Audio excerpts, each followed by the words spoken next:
Very warm welcome to Victoria Memorial Hall. Thank you for coming despite the pouring rains. We are very happy to see that it is a delightful house full today, and we hope that you will enjoy the lecture. So, I'm sure many of you already know about our speaker Indrajit Babu. For those of you who don't, I'm just going to briefly introduce him. So, Indrajit Babu has a variety of experience. He has been the assistant editor of Ananda Bazar Patrika, where he worked from 1999 to 2020. He is a permanent invitee to the Expert Committee on Heritage Buildings. He was nominated so in 1997-98. This committee set up by the government of West Bengal. Indrajit Babu is also a member of the Committee for Heritage Buildings of National Library, which was constituted by Ministry of Culture, Government of India. He was nominated a member in 2010. He has been the museum secretary from 2002 to 2012 for the Bangiya Sahitya Parishad, Kolkata, where he established and curated the centenary gallery of the museum. He is the General Council member for the Center for Archaeological Studies and Training, Eastern India. He has been a regular resource person in heritage and art history related courses at Ramakrishna Mission Institute of Culture, Gold Park, at Indian Museum, Kolkata, and for the Center for Archaeological Studies and Training, Eastern India, as well as Rajya Charukala Parishad. Apart from this, he has delivered many webinars. He is the author of the book Centenary Gallery for Bangiya Sahitya Parishad Museum, an introduction. He has also authored the book Banglar Putul, or Dolls of Bengal, and he has been an editor for many books. You can just keep scrolling, that is his resume, it's really long. So we're very happy to have him. Currently, Indrajit Babu is the Tagore National Research Scholar at Victoria Memorial Hall. He's been doing his extensive research on the topic for more than a year now. And so I invite Indrajit Babu and let us begin his lecture. Let us welcome him with a warm applause. Good afternoon, everybody, and thank you for coming in this incessant weather. Today, we are going to discuss about a monument which, as Calcuttans, most of you knew or have seen even, but the history is somewhat obscure, and I am going to discuss a part of it today. It is not possible to go into all the details of its different contours, but I think we have some time at our disposal to discuss the outline.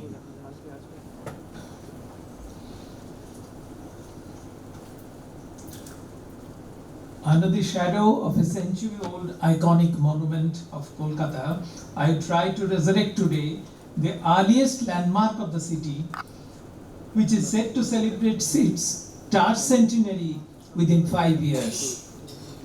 One of the numerous sons of the soil who tried their luck, flocking from hinterland to the fledgling new settlement still tottering to get a firm foothold. Govindaram Mitra's rise to immense power and wealth in pre-Polashi Kolkata was phenomenal, if not meteoric. It is he who built a lofty temple in 1730, loftier than anything standing at any distance from the conglomeration of 3 villages. Even the British could not match his feat a century after, when they raised the Octalani monument to 48 meters in 1828, now renamed Shahid Minar. Though never scientifically measured, the highest turret of Govindaram's temple was said to be higher than the later Tower of Victory. The comparison is obviously impossible, but the idea of defeating the British in their own ground of technological supremacy gained so much credence that it crossed the boundaries of rationality at ease and entered into the domain of folklore, remaining ingrained throughout the life and afterlife of the monument. Interestingly enough, for nearly half a century, the European artists from Thomas Daniel in the 1780s to Charles Doyle in the 1830s, landing in the city, traversed through the filth and grime of the native quarters, only to have a glimpse of the picturesque ruins of the great pagoda.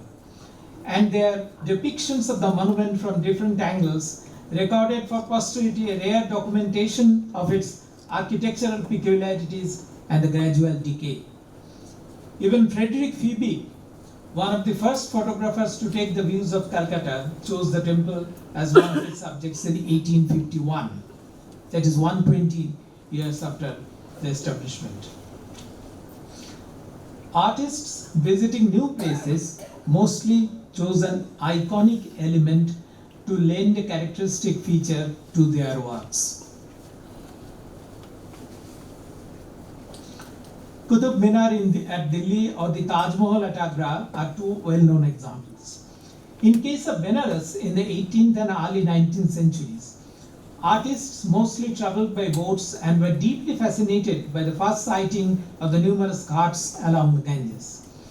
We find that in most of the drawings and paintings executed during this period, the twin minarets of Aurangzeb's mosque dominate the skyline, the Alamgiri Mosque. We can consider two views regarding this choice of the artists. As Giles Tillotson puts it, the choice might well have been suggested by the desire for the irregular outline that was required by the artist's aesthetic.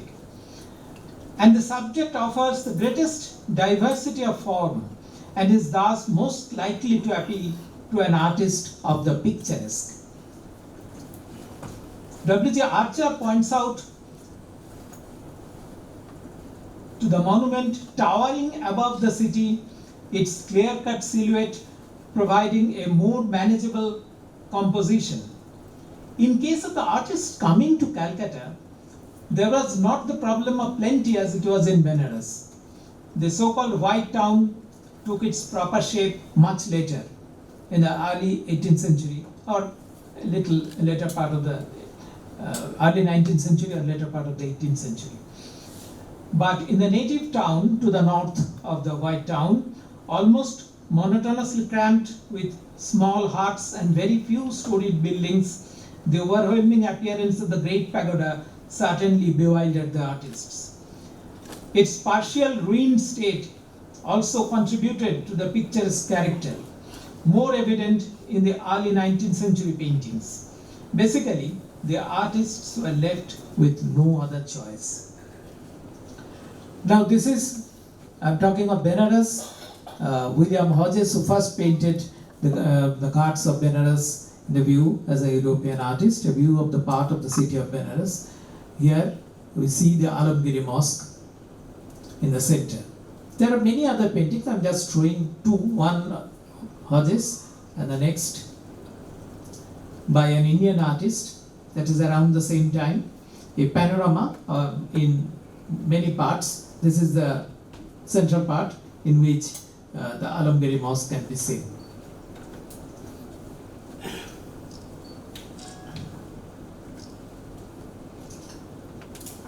Now coming to Calcutta,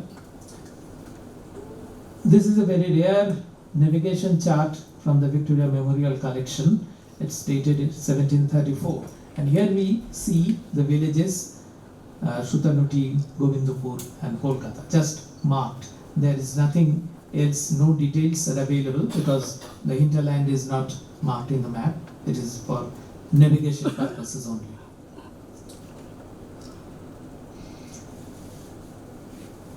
The left side you see the conjectural map of Calcutta published with the short history of Calcutta by Atul Krishna Rai in 1902. Here the villages on the eastern side of the Hooghly River, Shutanuti, Govindapur and Shutanuti, Kolkata and Govindapur, you can see the locations. I'm just going to show you the locations because we are going to Shutanuti for the Black Pagoda, in search of the Black Pagoda. So where is Shutanuti situated with reference to the other villages? That's I'm going to show. And next, the right hand side, you see the map from J.P. Lost's Calcutta City of Palaces, published in 1990.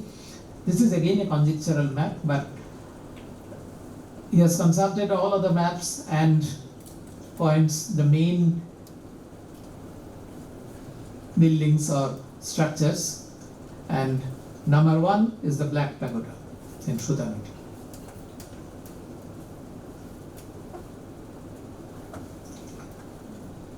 This is one of the earliest maps we could find. This is of 1742, where you see the Shutanuti. It's a detailed, I've shown you the details. Nothing is clearly mentioned by name here, but the positions of some of the roads, the pilgrim road running north to south, that is later the Chitpur road and now the Rabindra Sarani, that is marked here, and the roads branching off from Chitpur to the river bank, they are also marked here, though not named.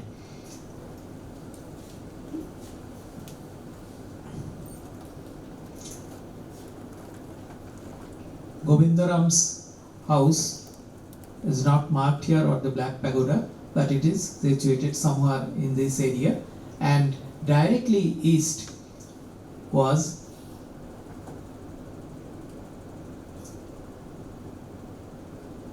the 2 garden houses of Govindaram Mitra and Umi Chand. That's also marked here.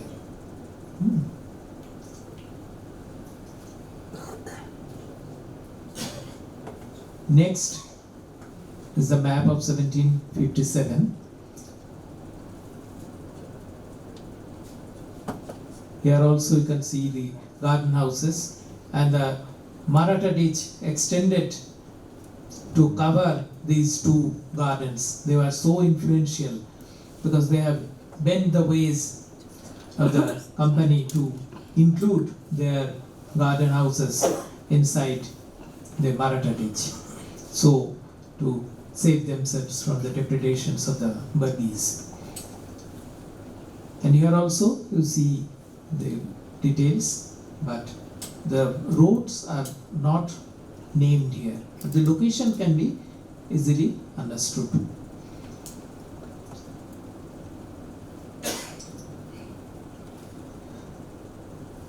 This is in more detail, the same map. You see this road, which is a little, and it's not a straight road, but it is now the Bonamali Sharka Street, starting from this is Chitpur Road, running north-south, and from this road, a road branches off, which is the Bonamali Sharka Street, and reaches the river bank where the ghat of Bonamali Sharkar, ghat built by Bonamali Sharkar, that was here because now it has been changed to Chapatola Ghat, and Strand Road has been built, so the river has receded farther west.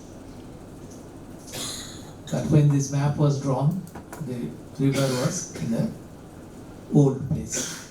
Now the Govindaram's Black Pagoda and his house, that's north of Bonamali Sharka Street. It's between Bonamali Sharka Street and present Kumartuli Street, the area marked this area.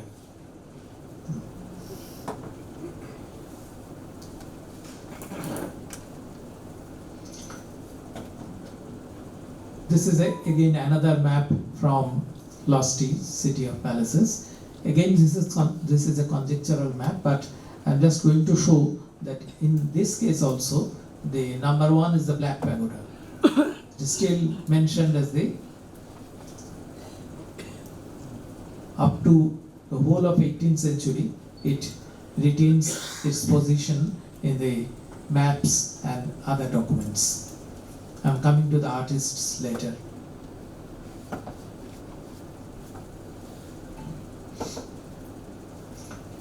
Now Govindaram, who is Govindaram Mitra?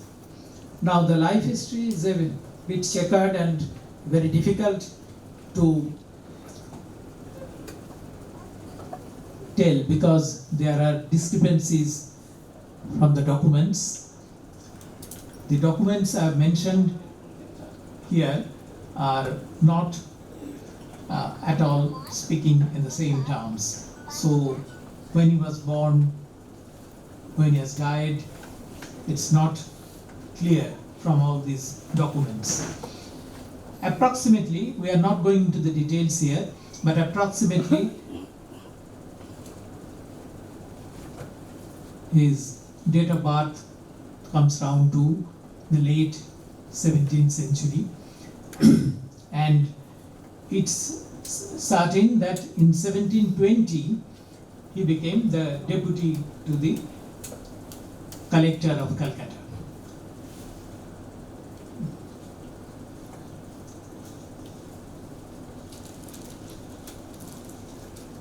Just we examine first, before coming to Govindaram's life, we'll just examine the area. We see that after 2 failed attempts, Chanak, the English East India Company's agent in Bengal, arrived and eventually settled at Shutanuti on the Sunday noon of August 24, 1690. Shutanuti, on the right bank of Hooghly River, where a market for the cotton used to spring up during the shipping season, was strategically more advantageous than any other spot on the entire course of the river. Chanak selected the site from his long experience of the Hooghly River for more than 3 decades. He made several attempts at establishing a port and city, experimented with Hijli and Uluberia further downstream, and stayed at Shutanuti twice before selecting it as the site of future Calcutta. The spot chosen was the highest point at which the river was navigable for sea-going vessels. The place was secure for a naval power, as other places where Chanak had stayed before, that is Hijli, Uluberia, Hooghly, etc., were not dependable. The saltwater lakes on the east and the swamps and marshes surrounding it made Shutanuti less vulnerable. Now, gradually the settlement grew, and after the company has received the rights to rent out the 3 villages, the prime locations are occupied by a few individuals who quickly rose to power through business and politics. Bonumali Sarkar, the one of the commercial resident of Patna and deputy trader to the company, amassed huge wealth and built a proverbial palace and a ghat on the banks of Hooghly. I have just shown you the Bonumali Sarkar street, the street named after him, much afterwards. Probably Govindaram rose to prominence a little later. He became the native deputy to the collector as Zamindar of Calcutta in 1720. This Zamindari or collectorship, the office was started around 1700, and the first British collector was Sheldon, under which the native collector was Nandaram Sen. Again, Nandaram Sen, whose temple was towards the north of Govindaram's, towards the south of Govindaram's Black Pagoda. You would see in some paintings that Nandaram's Archala temple was also depicted. And Nandaram was also indicted for different malpractices, and there are changes in the post of native collector. Jagat Das came after Nandaram. Again, Jagat Das has been changed, and again Nandaram was the acting collector.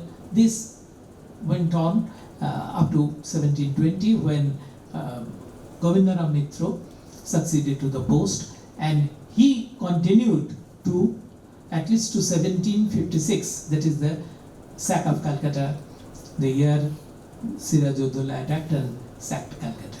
And even after the restitution of power to the company, Govindaram returned and he became the deputy Fauzdar of the police force. And he probably was working even in 1766, and Standel in his book refers to some documents which shows that Govindaram was in business around 1777-78.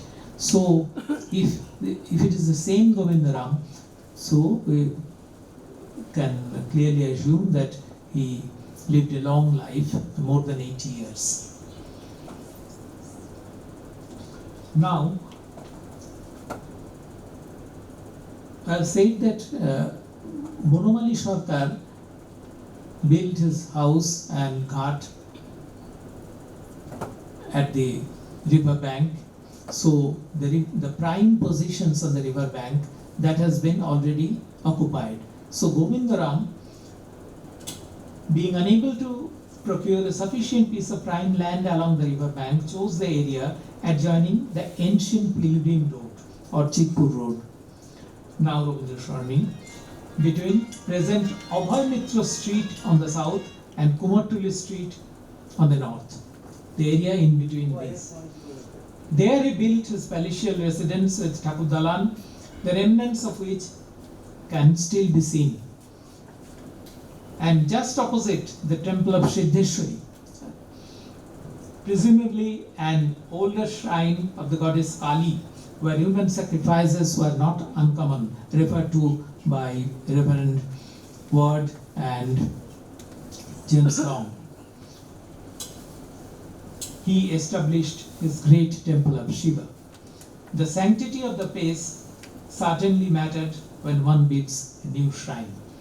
So Govindaram in 1730, within 10 years of his getting the collectorship, deputy collectorship, the Black Zamindar, the post of the Black Zamindar name mentioned by John Zephaniah Hallwell in his 1764 book India Tracts.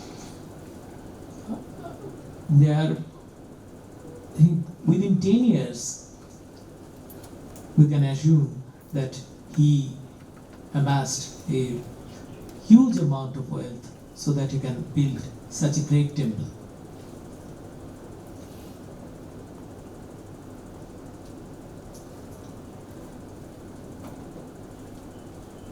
This is the next map we find in 1890, published in 1792, surveyed in 84, 85 and 92. Here the names are not clear, the positions are not very clear, but I'm just showing the whole map because to give an idea.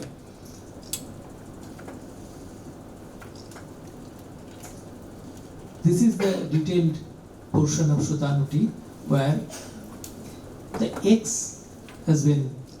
X mark has been used to detail the locations. Great Pagoda, it's mentioned Great Pagoda in the descriptive part of the map. It's the same map, but it is just another print. So here you can see the locations, and the ghats here are clearly mentioned, and you can see if you can read the Bonamali Sarkar's ghat, and you see that as Govindaram could not procure land just on the western side of his house and temple, his only son, Raghunath Mitra, named Raghu Mitra, he has to build his own ghat farther north. its Raghunath's heart is mentioned here.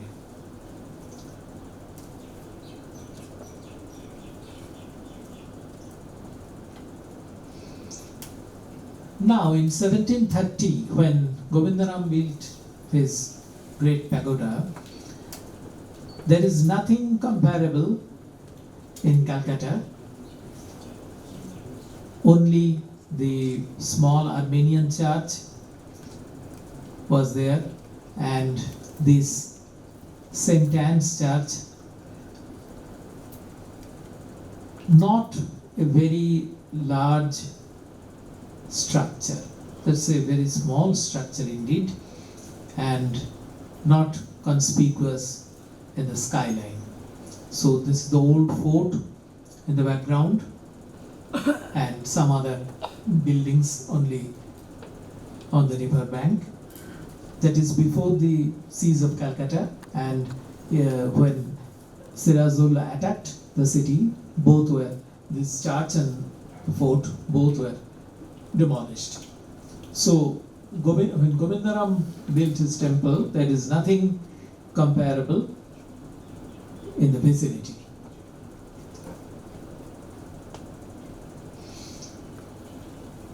This is the first view we get of Govindaram's temple. In 1730 the temple was built, and in 1737 a cyclone attacked Kolkata, and some of the towers of the temple were damaged, but not the central tower as we see it in 1787, that is 50 years after the cyclone. The central tower of the temple is still standing. There is a long debate on whether it is a Navaratna temple or a Pancharatna temple, because in some books mentioned the Navaratna, only the Navaratna is in the lower part, the northeastern side. This is the Navaratna, and the main spire, this is Pancharatna. This is 5 tower, and there are 5 turrets, the central one and 4 in the 4 corners, and in the front, just not in the front, it is in the northeastern corner, that is in Navaratna, that is 9 tower. Ultimately, we will show you when the main tower collapsed, that is around 1813, before 1820, probably before 1813. After the main tower collapsed, only the Navaratna remained, and it still remains on Chitpur Road. So, though in a very much renovated condition. So it is afterwards it gradually came to be known as the Navaratna, and in some early texts also mention the name Navaratna. That's why there is a confusion, and in different books you would find different descriptions of the temple. But Tarapada Shatra in his Kolkata Mandir or Masjid in 2002 he published, and in detail he showed in details that the temple is originally a Pancharatna temple, 5 pinnacle temple, and once before the cyclone, that is in the original state, it has 2 Navaratnas in the northeastern and southeastern sides. And there is this painting is very interesting and very important for the early depiction of the monument. And we see in front there is a Dochala porch. You know Dochala, the Bengali, it's the Bengali hut style. It is the Dochala porch through which the entrance is made, and both sides of the Dochala there is the Navaratna. This side, this Navaratna has been demolished. It has been damaged by the cyclone, and there are again two large gochala on both sides. You can see only the southern side here, and in other paintings from different angles you could see there is another large gochala on the northern side also, as if those two are buttressing the main tower, which is much higher. And in between the entrance porch and the main tower, there are some other structures whose function is not very clear, because this tower is completely collapsed and we don't have any remnants now. It is 200 years ago it collapsed, so no clear description is there. So we could only assume that again there is a chala roof was constructed in front of this one, and there must be stairs in between to go to the top. So this is a very important painting. Daniels came to Calcutta, and this is one of the first series they painted the views of Calcutta here. And this building to the south of the temple, this is very interesting structure, and you would see throughout the early 19th century you could see this building in different form that remained with the temple in other paintings also. And there is on the opposite side of the Black Pagoda, there is a small artchala. There's a very small artchala compared to this temple, which I have referred to as the Shri temple. But nowadays, Shri temple is a Dalan Mandir. It's a flat roof temple now, but once the structure was an artchala. You would clearly see in the next view. This has been done by William Hickey. Hickey made some sketches from Daniel's views of Calcutta by the aid of camera obscura, and he has omitted some extra details, that is people on the road. He had totally omitted them and kept only the structures. That's why you could more clearly view the details of the monument. Also the building and the artchala of Siddheshwari, the small temple that is on the just on the opposite side of the Black Pagoda. This painting is in the Victoria Memorial Collection, and Hickey has written some notes on the back of each of his paintings, and there he mentions the name, the Black Pagoda, and it has been built by Govindaram Mitra. That has also been mentioned by him.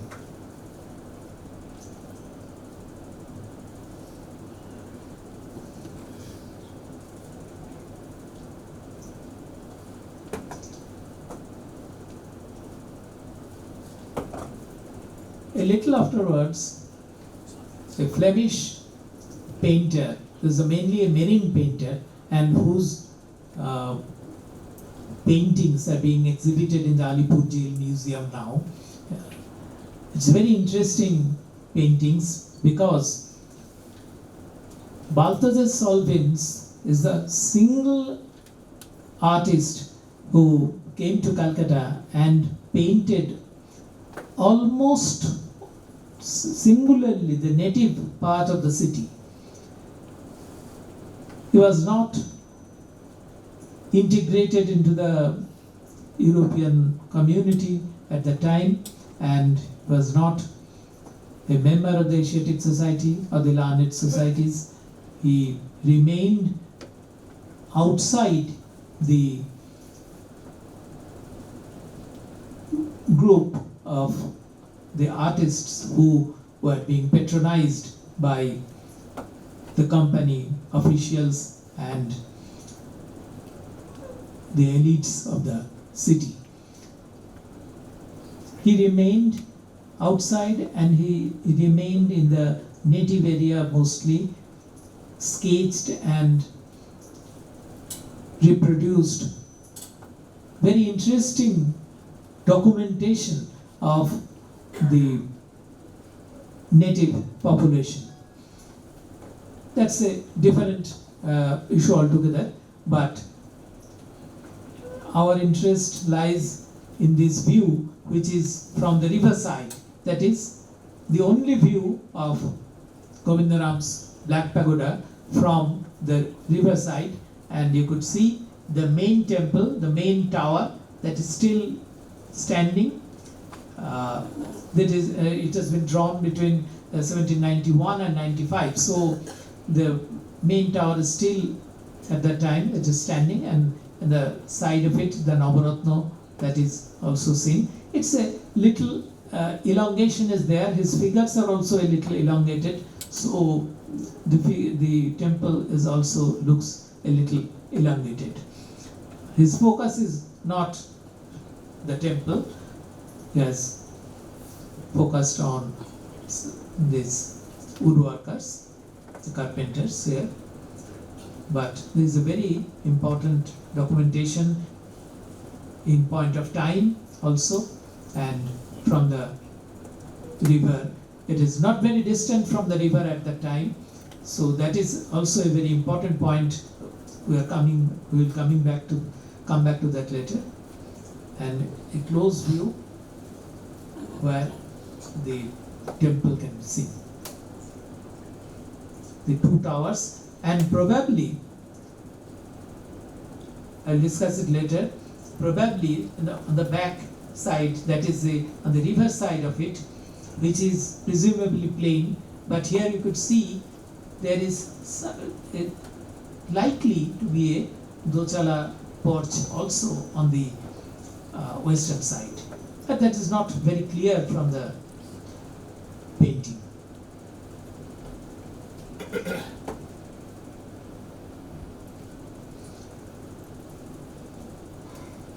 Here again, you get a map of this nearly the same time, Aranath John's map of Calcutta and its environs in 1792-93. Here also we get the mark of the Great Pagoda. It is also mentioned, and you see the name of the ghats also there, so the location is clear.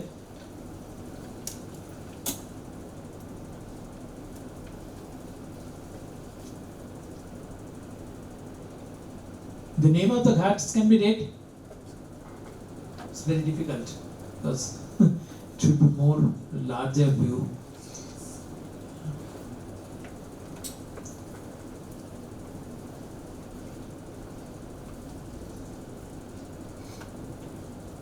A little later, we see another painting by the Daniels. This has been drawn by Thomas Daniel and engraved by Thomas and William Daniel both in the Oriental Scenery. They published in the Oriental Scenery. Here it is mentioned that it is Govindaram Mita's Pagoda. And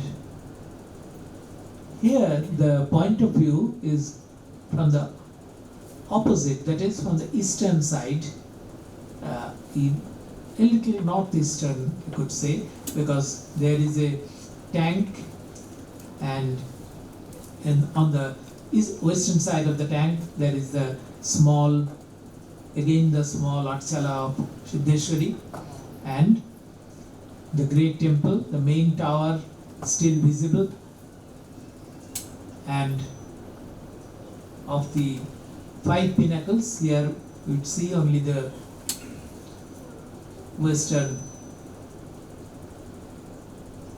southeastern one.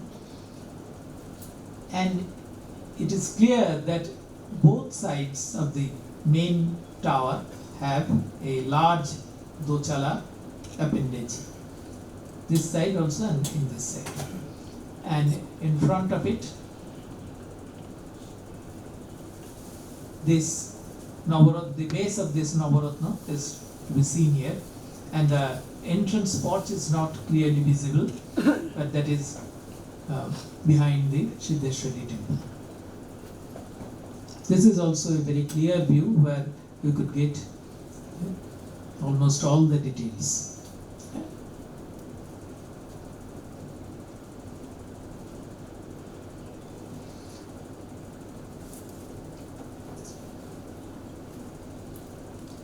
Here the black pagoda is not present, but I am showing this just to show the Nandaram Shen's temple, which is present on the southern side of the Black Pagoda on the Jitpur road, and the house with the Chaudhuri above, which is present in other paintings, in the later paintings also. This is the view of the Jitpur road. It is taken from a northern angle, so southward view.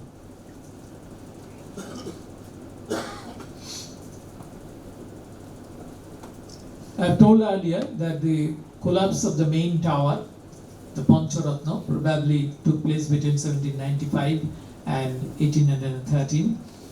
Losty mentions the 1813 painting of the Black Pagoda by John Eliot in India Office Library without the main tower, but we could not procure that painting, so, and Losty hasn't published it, so we could not see what is the exact view.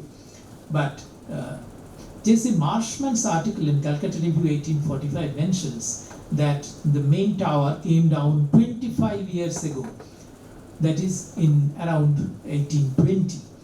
But it may be that the article has been written earlier and published later, so the date may come to 1813 or 1815, like that. And if the date of the painting is sure, then we have to go for an earlier date, because no other painting is available of that period.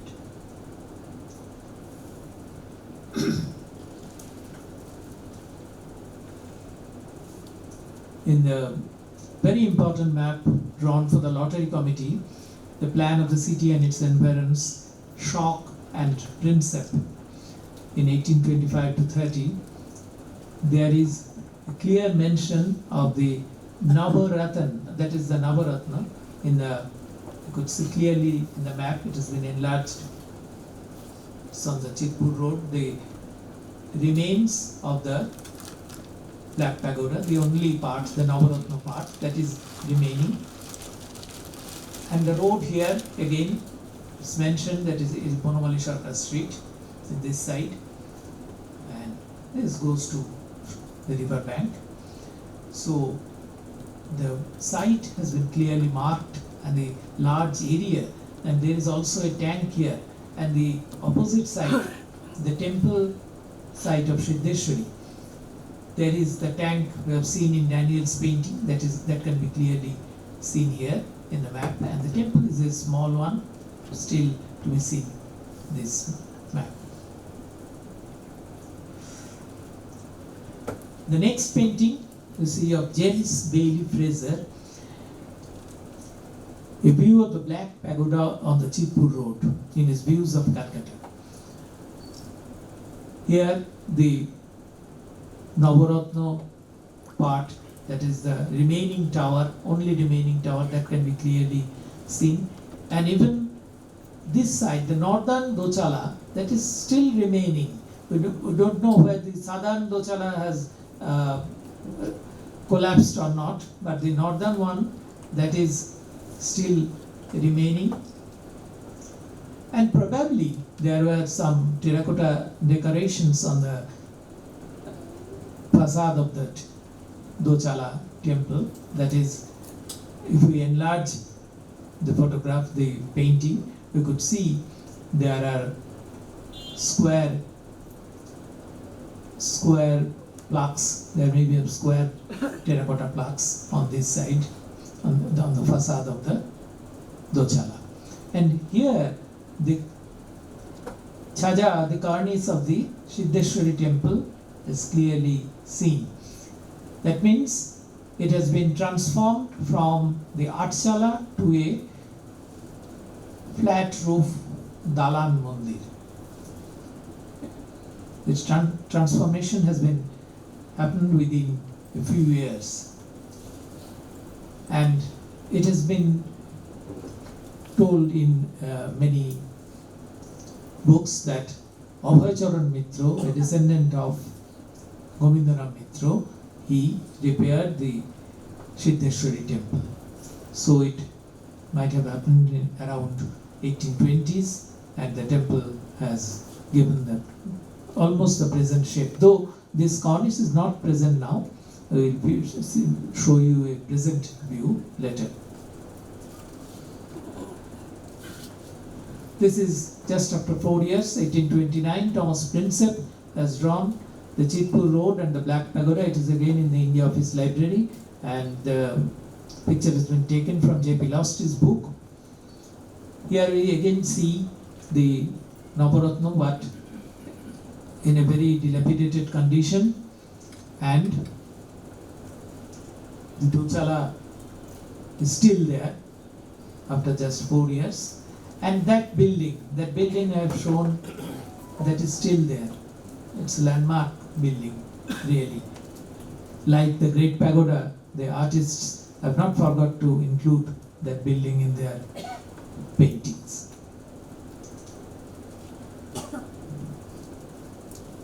Around the same time, Charles Doyle, he has drawn the Hindu mott in the Chitpur Bazaar.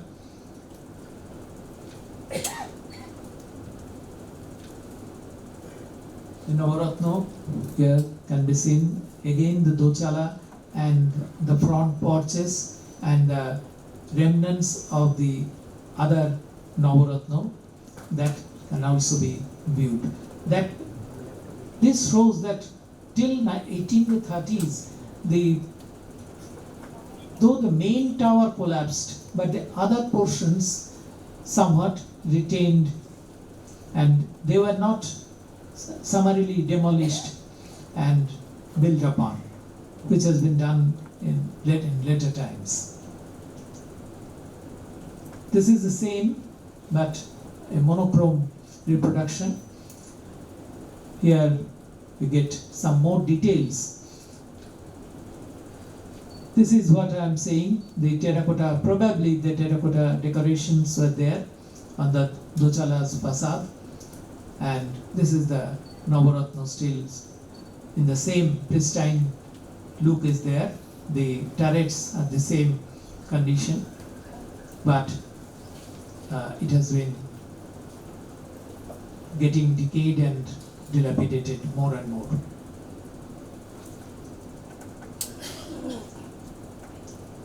Again another doily. This is a pen and ink drawing. Chitpur Bazaar, it's around 1835. The view is from the other side, that is from the south, and this building is also dilapidated, which in the late 18th century you have got the view of the building which was in a pristine condition. Here again you see that it has also got dilapidated like the temple on its northern side. This is almost the last view of the Black Pagoda, the last proper view, I could say.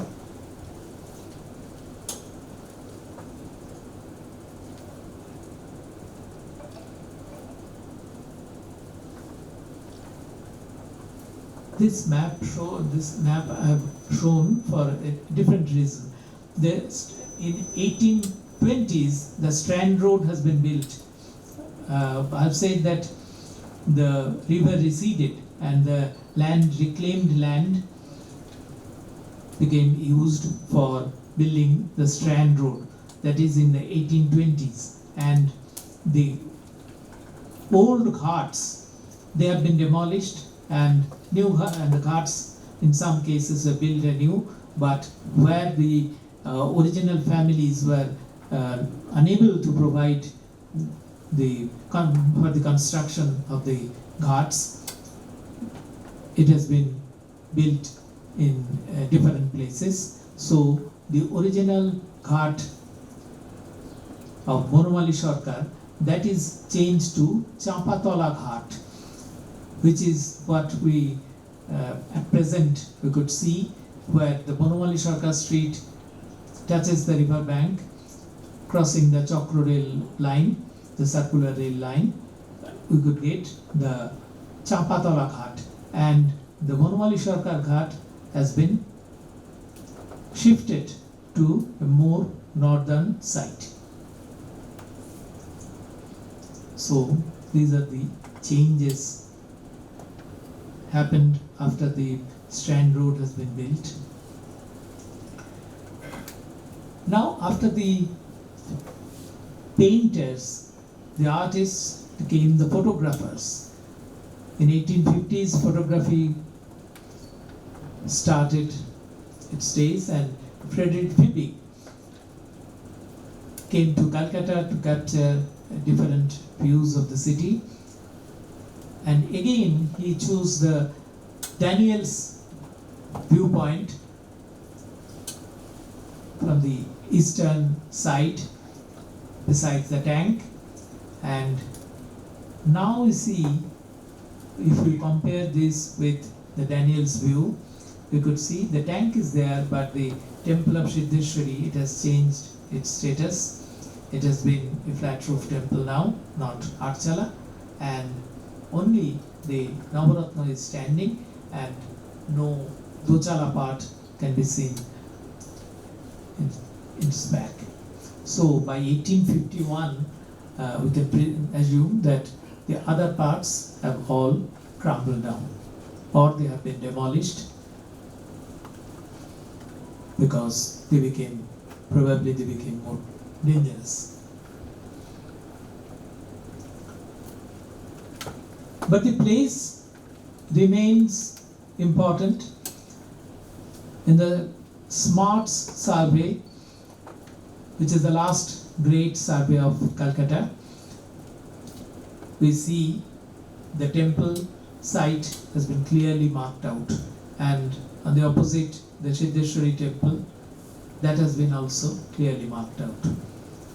Here the roads are more clear, and I have just shown this area.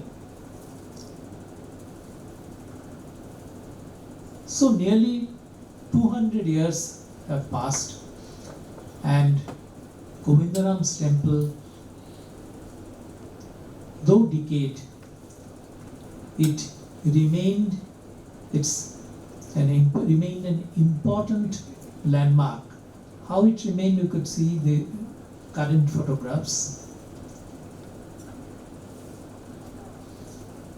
This is in 2010.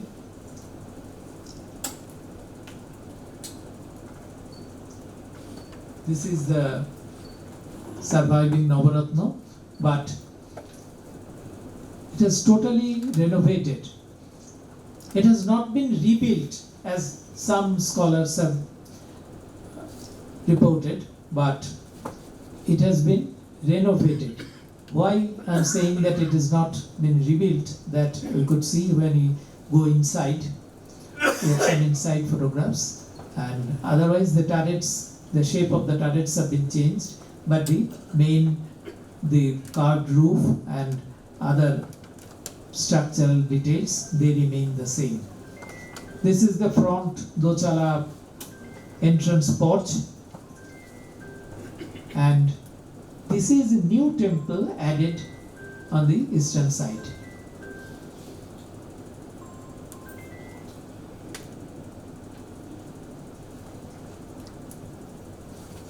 This is still on the Chitpur road, but this Dochala porch has it has been buttressed by another Navaratna this side, but there is no trace of any such structure at present. So it has been completely demolished, and a separate building has been built in its place now.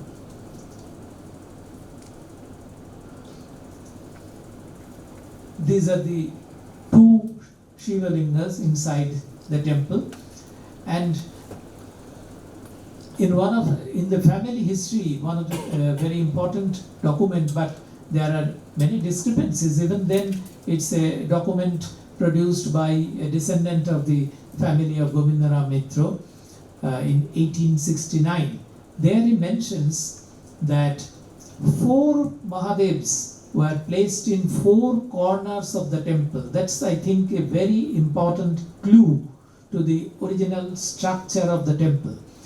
But now we could find only 2 lingams inside the temple, other 2 has been vanished.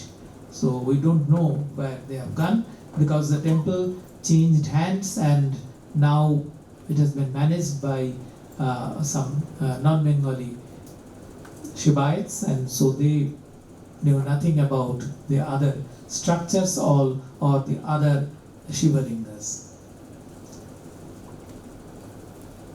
The bull, the Nundi, probably is the original one, because the designs, the decorations on its body, it shows it's not a modern one. More clear view of the Dochala porch and the Navaratna. You see the original shape. The original shape of the turrets is like this, and the upper turrets have been renovated to make it look different. But this curvilinear roof structure is maintained in the porch.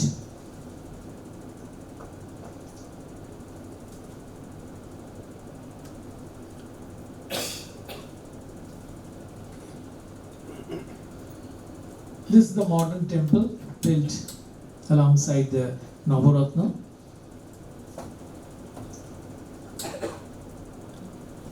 And this is the upper part of the Navaratna. And on the right, you could see the vault of the Dochala porch.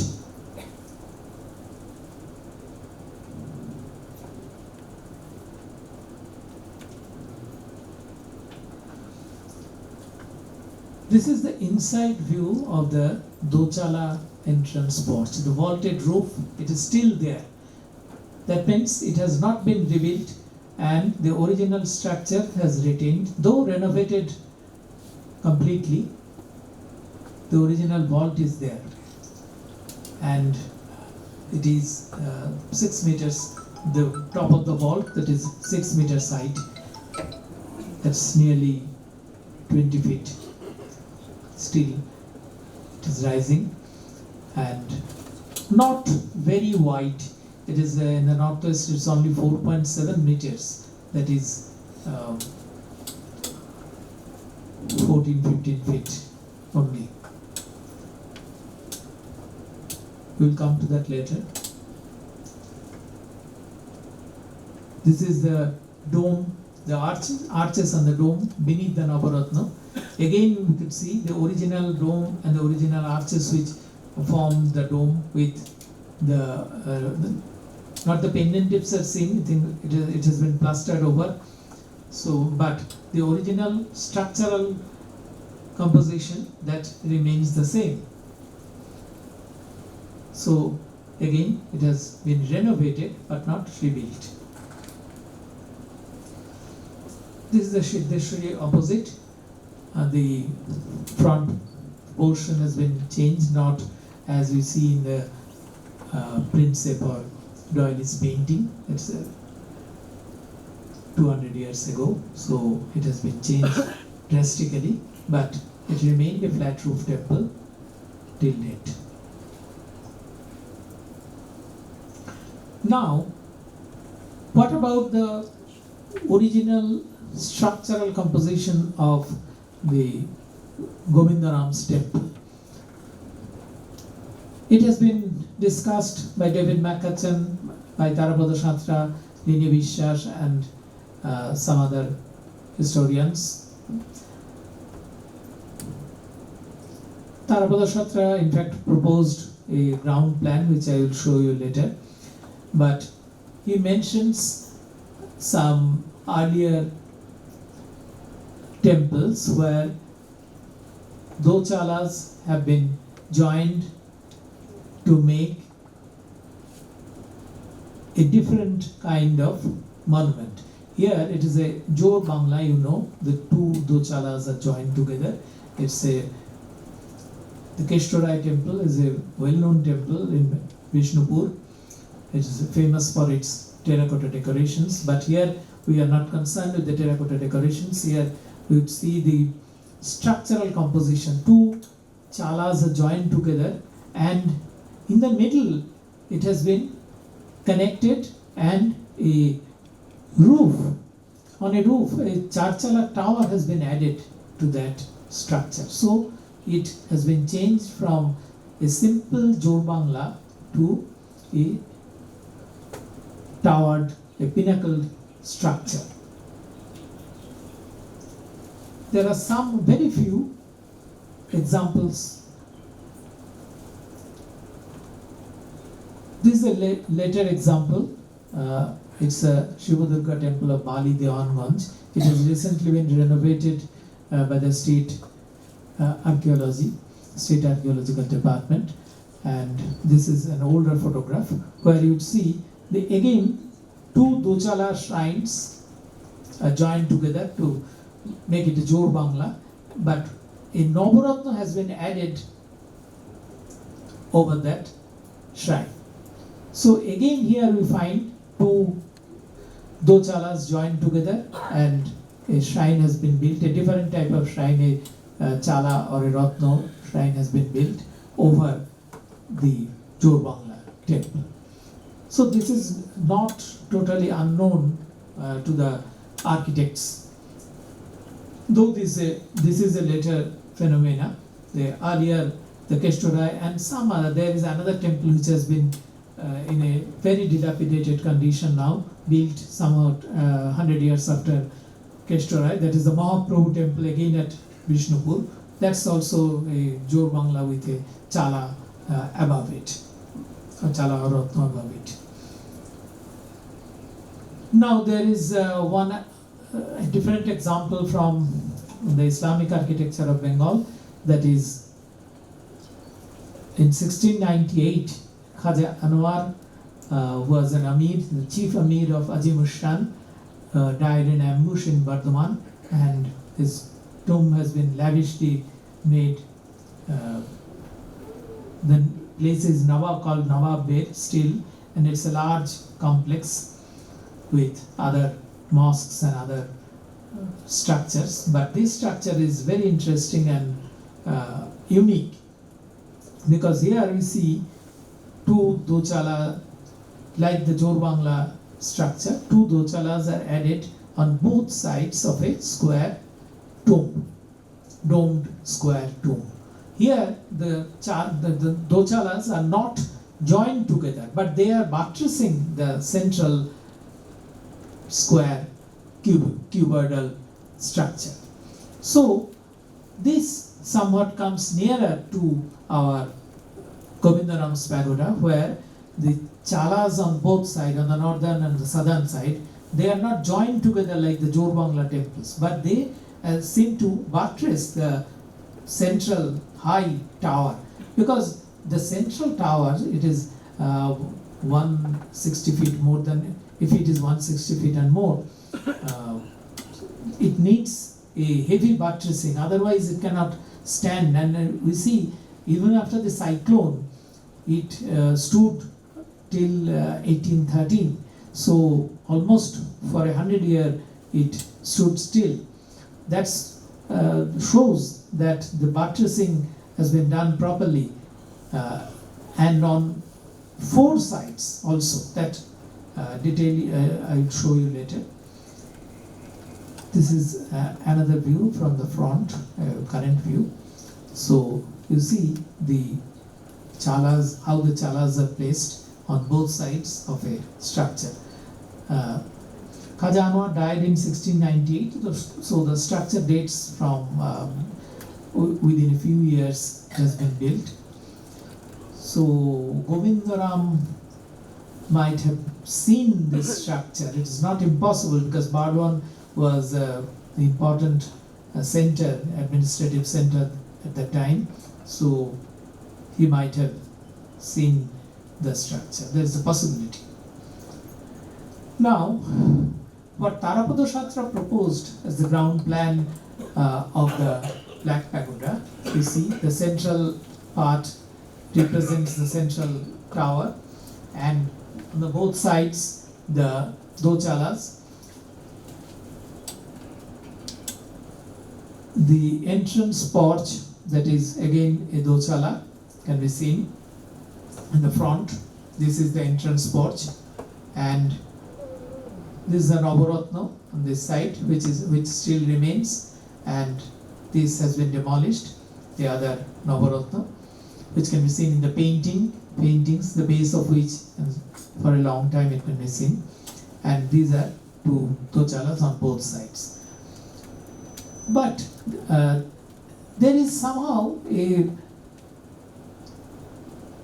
disharmony here. A temple structure should be a harmonious whole. So even if different styles have been arranged in such a way that it would look harmonious, but in this case the back has been totally, the western part, the back has been totally ignored. That is, I think, not very plausible, because that part is the way to the river. So it has been, we have seen that Bhagdaja Solvins has drawn it from the river bank. So there must be a clear view from the river of the western side of the temple. And Govindaram cannot leave it totally blank and unimpressive, the backside. And also we have the clue of his descendant who wrote the family history, that 4 Mahadevs are placed in the 4 corners of the temple. That is only possible if there are 4 Navaratnas on the 4 corners, which should be in these places. And again there should be another porch on the back. That would make the whole structure a clear and a harmonious whole.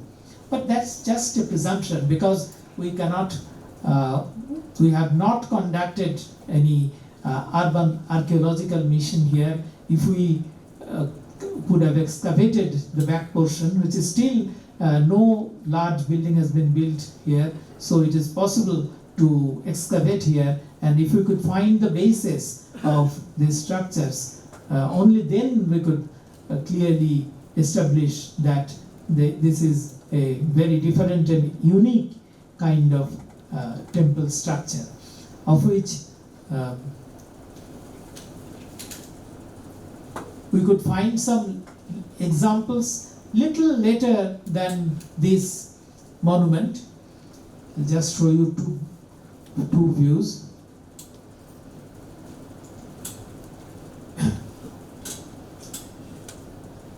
These are called anomalous combinations by David McCutcheon, but I think anomalous is not the right word with all due deference to David, because this is not anomaly, but these are the combination and trying to make homogeneous the different strands of styles that coming together in the 18th century and the 19th centuries. So this is an interesting different style, you could say. This is the 17-towered temple at Kumilla, it is in Bangladesh now. It's built by the Rajas of Tripura. So here we see the chala and the spire, the Ratno design has been combined.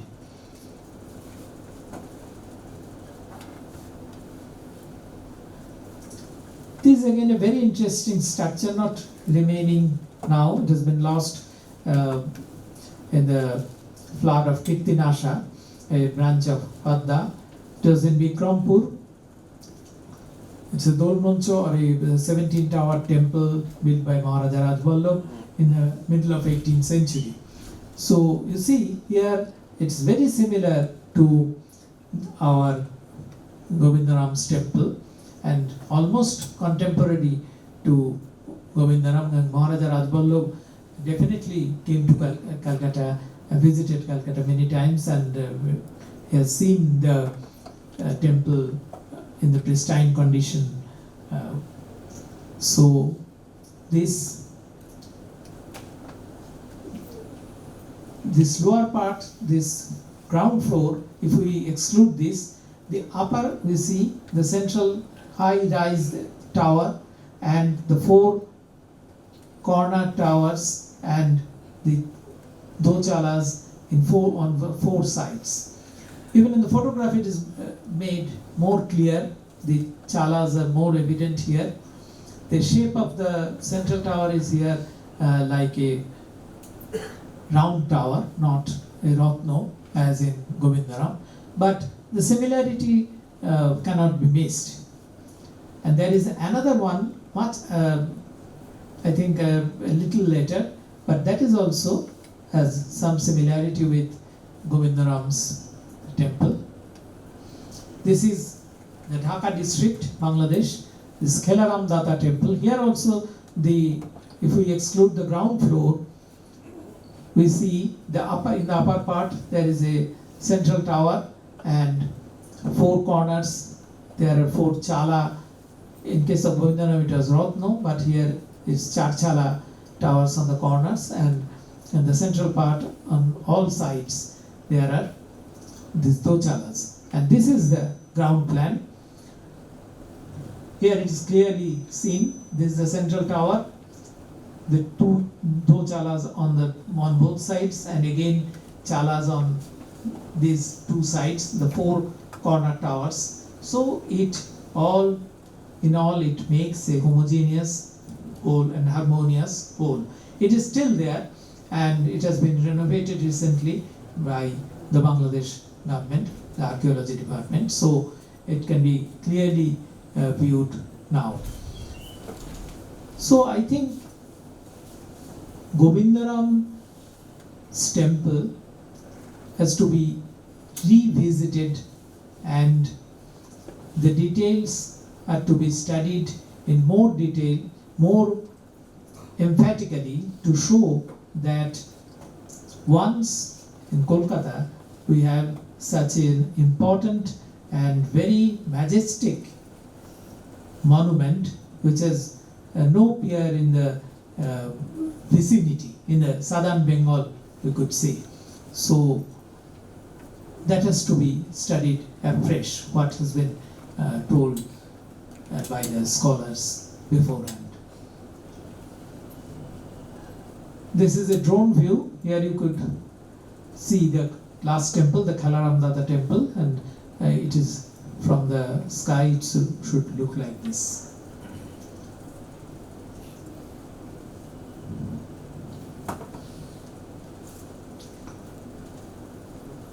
I have been much grateful with my discussions with late Tarapada Shatra, who introduced me to these architectural details, and I have debated before the publication of his book with him about the Govindaram's temples details, but he stuck to his point and published the same, and now others helped me very much, especially here in Victoria Memorial. I have a very good friends here in the documentation and the education units. They helped me very much finding the old paintings and delivering them very quickly to my needs.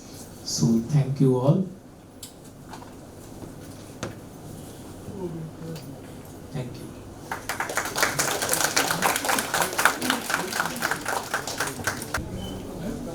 Many thanks to Indrajit Babu for such a deep dive into the history, evolution and decline of this temple. It has been a fabulous lecture. Let's have another round of applause for the depth of his research. We are short on time, so let's just take only 2 questions before we move outside at Victoria. Yes, just 2 questions, please. Why it was Black Pagoda? Yes, yes. Why it was named as Black Pagoda? It is not concerned with the color of the temple, but the founder, who was the deputy collector or the native zamindar, Holwell first used the term black deputy or the black zamindar in his India tracts, and from that time on, this black pagoda or the black zamindar term has been used by many others. So that is not connected with any color of the temple or like that. It has Black means the native deputy. It has nothing to do with Hatred of British. pagoda is dormant. No, it is established by the black zamindar. That's why it's called the black pagoda. No, sir. Why pagoda? Why pagoda? Why pagoda? Pagoda is the general term for the temple used by the British at that time. We all know that pagoda is related to Burmese things. No, that we know. That's a different thing. That differentiation came much later. But in earlier books, you could find pagoda is generously used for all type of Hindu temples. I see. In earlier, you see, 18th century, 17th century books, you could get pagoda. It's named. Okay. Mutt, it is named. MUT, mutt. Okay. So these terms are used interchangeably. Thank you so much for joining. Keep following us on our social media handles to know more about our upcoming events. Thank you.